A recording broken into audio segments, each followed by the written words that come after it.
Fala, meus amigos, tudo bem com vocês? Então, continuando aí no raciocínio da sequência dos principais momentos da vida burguesa aí do século XIX, na aula anterior foi abordado o assunto do encontro de dois jovens que seriam futuros pretendentes aí ao casamento. E eu citei algumas características de como se dava esse processo através das casamenteiras, que eram tias que não se casaram, mas que tinham uma boa índole, para juntar aí, no caso, dois jovens nesse processo de união para se casarem. Os bailes também, as uniões de famílias, as visitas, as festas aí da sociedade burguesa, tudo isso auxiliava no processo desses dois jovens aí para se conhecerem, noivarem, estarem efetuando aí o contrato de casamento nessa época. Pois bem, partindo do princípio que nós vamos estar na sequência lógica da vida desse casal, a vida cotidiana, todos os acontecimentos após o casamento, então eu achei interessante, a partir da aula de hoje, adotar um nome específico para tal dama e para tal cavalheiro. A dama, vamos aí adotar um pouco da literatura. O cavaleiro vai se chamar Romeu e a dama Julieta nessa nossa história cronológica que nós vamos estar seguindo aí no raciocínio dessa aula e das próximas. Portanto, quando eu citar Julieta, vai ser referente à dama da história e Romeu, o cavaleiro da história. Então, a partir do momento que foi encontrado uma dama para o Romeu, a Julieta, aí nós vamos então seguir na sequência aí a partir de hoje com o roteiro de como se dava o processo de noivado e em seguida também o processo da assinatura do contrato. Então hoje a aula vai ser referida ao processo do noivado e ao contrato. Na aula anterior, que vocês podem acessar na minha página, eu abordei para vocês as características de como se dava a forma de, digamos, paquera nessa época da união aí de dois jovens para, enfim, partirem para o noivado, o contrato e o casamento. Pois bem, então vamos começar hoje a nossa videoaula com como se dava o processo de noivado. Então, o noivo, o rapaz, o Romeu, ele se interessou por uma moça, essa moça chamada Julieta, aí no período do século XIX na sociedade burguesa. Então, o Romeu, o que acontece? Ele precisa comunicar à família da Julieta que ele está interessado nela. E quem que ele vai comunicar? A uma amiga em comum. Essa amiga vai levar para a família, para os pais da Julieta, essa informação que o Romeu tem interesse em se noivar com a Julieta. O que acontece? A moça vai e passa a informação. Passou a informação para a família, o que acontece? Os pais da Julieta chamam os pais do Romeu para virem na casa deles, oficialmente, tratar do assunto sobre o interesse do filho Romeu com a filha deles, a Julieta. A partir do momento que os pais do Romeu vão na casa da Julieta e fazem esse tratado de um futuro noivado, colocam os interesses ali em comum entre ambas as famílias, está fechado o acordo e a partir desse momento o Romeu ele pode visitar a Julieta na casa dos pais dela. Então, fechado esse acordo, o Romeu ele vai fazer a sua primeira visita oficial na casa da Julieta. É marcado um jantar entre as duas famílias. E nesse jantar, o Romeu ele é apresentado a Julieta e nesse primeiro jantar o Romeu já dá a aliança para Julieta. Já dando a aliança, no mesmo momento já é marcado a data do noivado, nessa mesma noite. Então, é um processo assim bem rápido e geralmente o noivado ele dura entre 2 semanas a 2 meses. 2 meses nessa época aí do século XIX até início do século XX, 1915, é considerado um prazo aí aceito na época aí da sociedade inglesa, francesa. E a partir desse momento que o Romeu está noivo da Julieta, é de praxe que todo dia ele vai visitar a Julieta na casa dela. E uma coisa bem interessante desse período que ocorria era o noivo levar flores para a noiva. Então o Romeu todo dia ele ia na casa da Julieta e levava um ramalhete de flores. E era clichê da época, era algo tradicional que sempre se levasse flores brancas.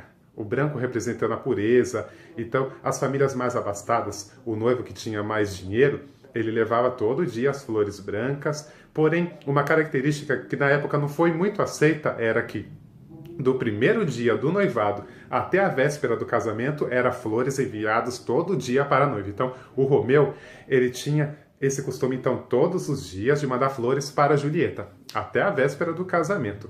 E alguns noivos muito mais ricos também, além do buquê para a noiva, enviavam um buquê também todo dia para a sogra, característica aí dessa época.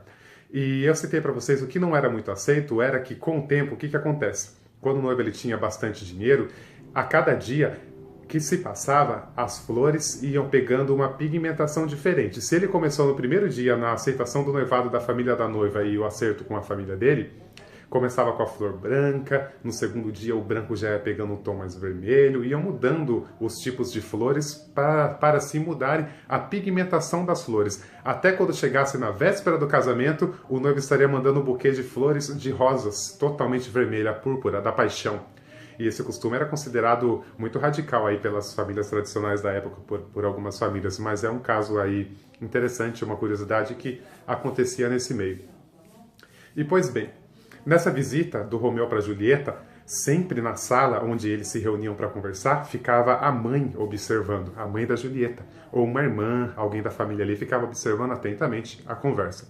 E a Julieta, não só a Julieta, mas todas as moças dessa época, elas tinham que ficar reservada, no máximo responder algumas poucas perguntas para se mostrarem recatadas, moças do lar, para não criar uma imagem ali no noivo de uma mulher desfrutada, uma jovem que não vai servir para o lar, que não tenha a pureza, a inocência de uma pétala, de uma flor branca, por causa do ramalhete branco que o noivo enviava. Então isso também é uma característica dessa época, que nós vemos também em séries, romances, filmes antigos, que o cinema aí retratou desse período.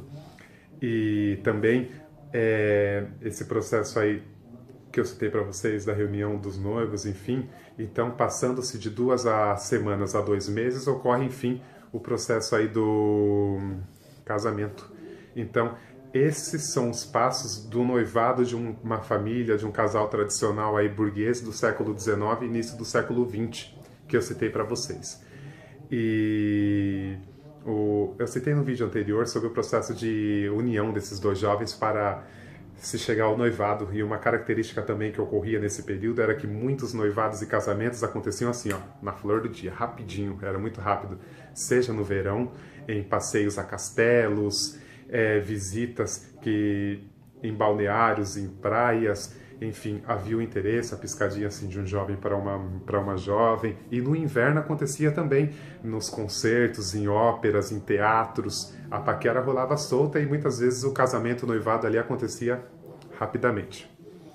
E então, pois bem, estando especificado para vocês como ocorria o processo de noivado, então, desse casal do Romeu e da Julieta nessa época, agora nós vamos entrar no assunto do contrato. Contrato que era uma das principais partes aí dessa futura união aí do casamento dos jovens, Romeu e Julieta. Então, o que acontece? Era marcada uma data específica para a assinatura do contrato. O contrato ali onde praticamente estaria especificado os bens, o dote da jovem, o que teria de bens o rapaz aí. Então, o casal ia ao notário, juntamente com a família, os parentes, as testemunhas. Ou algumas vezes o notário vinha na casa da noiva, com também as testemunhas, os parentes, os primos, para assinarem ali o contrato. E como era uma parte muito importante, se tratava de dinheiro também, do dote ali, então era aconselhado ao noivo e à noiva não ficarem muito ansiosos, não mostrarem muita afeição, porque seria o momento ali de assinar ali para pegar a herança, dote, dinheiro, e o que envolve dinheiro envolve muito assim, expectativa. Então eles tinham que manter uma cara assim de paisagem, aquela cara de que estou aqui só porque isso é algo que é tradicional da nossa sociedade. Então o noivo ali frente ao notário assinava o contrato e em seguida ele passava a pluma para a dama. Então Romeu assinando, em seguida a Julieta assinava. E vinha também as testemunhas, a mãe e o pai da noiva, o pai e a mãe do noivo, do Romeu, e assinavam ali esse contrato também. E uma tradição dessa época era que os bailes aconteciam após a assinatura desse contrato. Na noite da assinatura do contrato acontecia o baile. E isso causava o quê? Causava uma especificidade dessa época que na noite do casamento muitas vezes não tinha o baile, não tinha a dança. ficava mais para a noite da assinatura desse contrato aí de casamento. Essa característica aí da sociedade burguesa aí do século XIX. E já que eu citei para vocês o contrato de Romeu e aí da Julieta, vou citar para vocês uma especificidade desse período aí do século XIX da sociedade burguesa.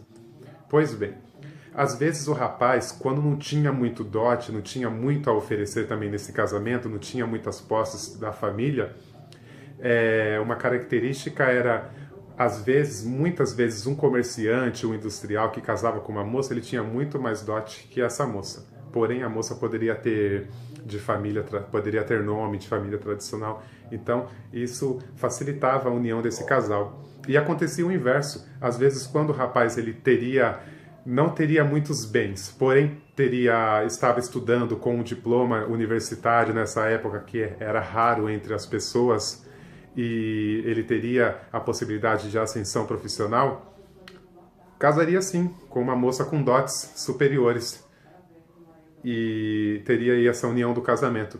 Porém, quando ocorria o inverso nessa sociedade, o que seria esse inverso? O inverso seria o fato de, se a moça não tivesse dote, aí ficaria difícil para ela casar. Ela ficaria praticamente encalhada. Seria difícil essa moça conseguir um par aí para casar nessa época. E assim como eu citei para vocês, se o rapaz não tivesse dote, mas tivesse um diploma e uma possibilidade de ascensão aí profissional futuramente, facilitava o casamento dele. Mas a moça não. A moça, se ela não tivesse dote, mas teria um estudo, um diploma superior aí, isso também desqualificaria totalmente para efetuar um casamento, porque a mulher que trabalha, ela seria considerada desfrutável nesse período. Teria poucas chances nesse meio burguês aí de conseguir efetuar um casamento nesse período. E uma curiosidade aí em Paris, no ano de 1914, é que entre mulheres em Paris, em 1914, nós tínhamos 14 advogadas mulheres, só 14. Algumas centenas de mulheres médicas e muito mais professoras aí do ensino primário. Nessa época burguesa aí que nós tivemos a grande expansão da educação para se formar um patriotismo, um nacionalismo ali nesses Estados-nações modernos.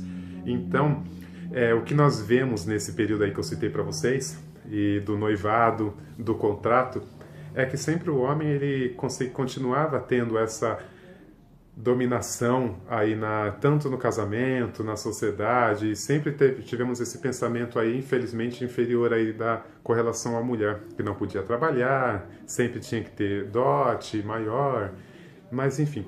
Hoje, então, eu abordei para vocês a característica do noivado e do contrato do casamento. Na próxima videoaula, dando continuidade aí à história do Romeu e da Julieta, eu vou trazer para vocês como se dava a formação do enxoval por parte da Julieta, e também eu vou trazer para vocês a corbelha, que era um cesto cheio de presentes que o noivo, como tradição antiga, dava para a noiva, que depois foi substituído por um baú. Então, no próximo videoaula, eu vou tratar para vocês a preparação do enxoval da Julieta para a festa de casamento e para a vida e matrimônio, e também da corbelha na próxima videoaula. Então, não percam, continuem acompanhando a história do Romeu e da Julieta, que vai ser muito interessante. Teremos muitos assuntos aí a estar abordando nas próximas videoaulas. Muito obrigado pela atenção de vocês. Compartilhem esse vídeo, os anteriores aí, afinal, conhecimento, como eu sempre digo, nunca é demais. Curta a página História Total e compartilhe aí com seus amigos, com seus parentes, para nós estarmos adquirindo cada vez mais conhecimento, e isso é bacana. Muito bom adquirir conhecimento constante. Muito obrigado, nos vemos aí na próxima videoaula sobre o enxoval da noiva da Julieta e a corbelha, o presente por parte aí do Romeu, nessa sociedade burguesa do século XIX. Um grande abraço aí e nos vemos na próxima videoaula. Tchau, tchau.